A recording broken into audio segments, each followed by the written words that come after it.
Thank you Mallanna, thank you very much. ఏంటి మీ students me Gola?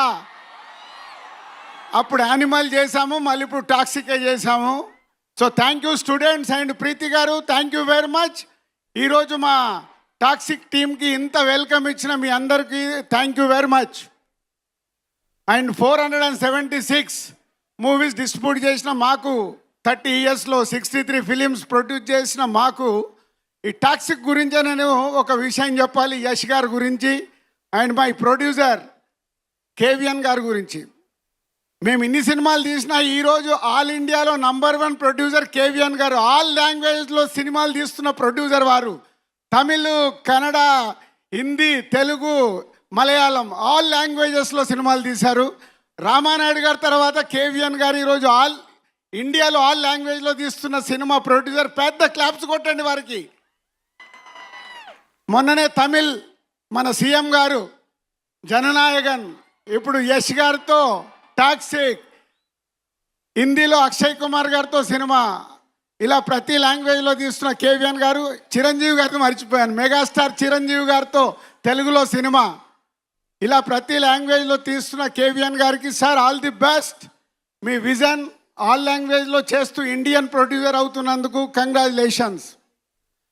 And Yash గారు,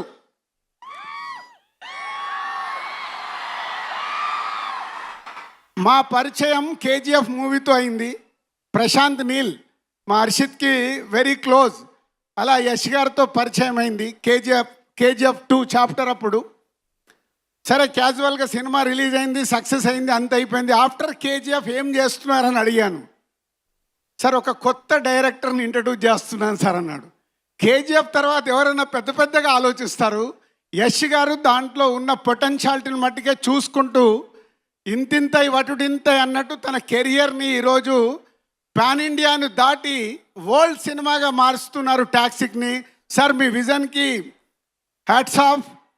ఇవాళ ఈరోజు ఇంతకుముందు రీజనల్ లాంగ్వేజ్ అని మాట్లాడే వాళ్ళం, తెలుగు, తమిళ్, కన్నడ, మలయాళం, హిందీ అని. ఈరోజు ఇండియన్ సినిమా అయిపోయింది. బాహుబలి, కేజీఎఫ్, పుష్ప ఇలాంటి సినిమాలతో మీరు రాజమౌళి గారు ఈరోజు ఇండియన్ సినిమాని వరల్డ్ సినిమాగా మారుస్తున్నందుకు ఇండియన్ ఫిలిం ఇండస్ట్రీ తరఫున మీలాంటి వాళ్ళకి థ్యాంక్స్ చెప్తున్నాం సార్. ఒక దారి వేస్తున్నారు మా మల్లన్న లెక్క. మా మల్లన్న చూడండి, ఇక్కడ చుట్టుపక్కలన్నీ మా మల్లారెడ్డి గారు కాలేజీలేనండి. ఎందుకంటే మా మల్లారెడ్డి గారు కూడా ఒక 50 ఏళ్లతో విజన్తో పనిచేసి ఇక్కడికి వచ్చారు. అందుకే ఇంత పెద్ద ఈ యూనివర్సిటీని క్రియేట్ చేశారు. అలాగే యష్ గారు, మీరు మీ విజన్తో ఈరోజు ఇండియన్ ఫిలిమ్స్ని వరల్డ్కు తీసుకెళ్తున్నందుకు ఇండియన్ ఫిలిమ్స్ తరఫున థ్యాంక్ యూ వెరీ మచ్. అంటే కేజీఎఫ్ తర్వాత మీ ఆలోచనలో నేను అడిగినప్పుడు గీతూ గారిని పరిచయం చేస్తున్నాను కేవిఎన్ గారు ప్రొడక్షన్లో అన్నప్పుడు మేమందరం ఫీల్ అయింది, నిజంగా ఈయనకేమైనా పిచ్చా, కేజీఎఫ్ తర్వాత ఇలాంటి ఆలోచనలు ఏంటి, పెద్ద పెద్దగా ఆలోచించాలి కదా అని. కానీ మీతో ఫస్ట్ టైం నేను బాంబేలో కలిసి ఈ విజువల్ చూపించినప్పుడు అప్పుడు నన్ను నేను లోపల అనుకున్నాను, మీకు ఎంత విజన్ ఉంటే ఇలాంటి టాక్సిక్ లాంటి సినిమాని ఎత్తుకొని మీరు చేయబోతున్నారని. Thank you sir, thank you very much. అంతేకాకుండా ఈ సినిమాని మేము ఈరోజు తెలుగు స్టేట్లో రిలీజ్ చేయడానికి కేవిఎన్ గారు మీరు ఒక నంబర్ చెప్తే ఆ నంబర్ నేను ఓకే అనటానికి 1 నిమిషమే పట్టింది. ఎందుకంటే ఓన్లీ మీ ఇద్దరు విజన్తోనే మీరు ఎంత అడిగినా ఈ సినిమాకు డబ్బిచ్చి తెలుగు స్టేట్లో రిలీజ్ చేయాలని ఆ రోజే అనుకున్నాము. అలా మమ్మల్ని సపోర్ట్ చేసినందుకు కేవిఎన్ గారికి మీకు ధన్యవాదాలు.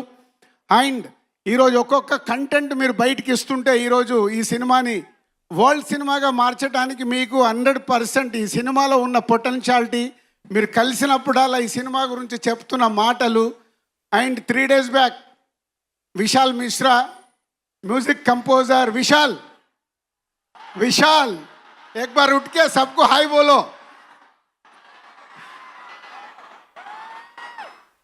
ఈ మధ్య నేను విశాల్ని కలిసినప్పుడు యష్ గారు ఈ సినిమా గురించి విశాల్ ఒక మాట అన్నాడు, రాజు భాయ్ ఏ 2000 करोड़ का फिल्म है, इंडिया में 2000 करोड़ कलेक्ट करेगा.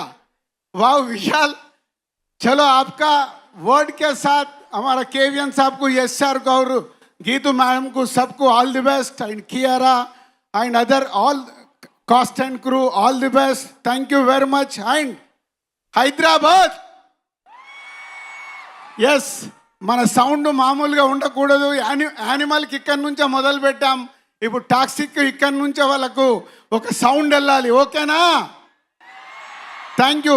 And Mallanna thank you, and Preethi గారు thank you very much. Dil Raju గారు వెళ్లే ముందు ఒక క్వశ్చన్ అండి. అంటే మన యష్ గారితో డైరెక్ట్ సినిమా తెలుగులో ఎప్పుడు? యష్ గారు సినిమా కన్ఫర్మ్ చేశారు కానీ అది ఎప్పుడు నాకు తెలియదు, వారికి తెలియదు. యష్ గారు ఎంత క్లియర్ అంటే, మాకు ఎలా అయితే ప్యాషన్ సినిమా గురించి వారికి కూడా అదే, కాబట్టి మా ఇద్దరు వేవ్ లెంత్ అక్కడే కలిసాయి. వారు ఒకటే చెప్తారు, సార్ మనం కలిపి చేయబోయే సినిమా అదే కథ వెతుక్కుంటూ వస్తుంది, నేనే చెప్తానన్నారు. I'm waiting. వారు రాఖీ బాయ్ అన్నట్టు కదా, వెయిటింగ్ అన్నట్టు మేము కూడా వెయిటింగ్ సార్. మీ అనౌన్స్మెంట్ కోసం వెయిట్ చేస్తూ ఉంటాం. Thank you very much.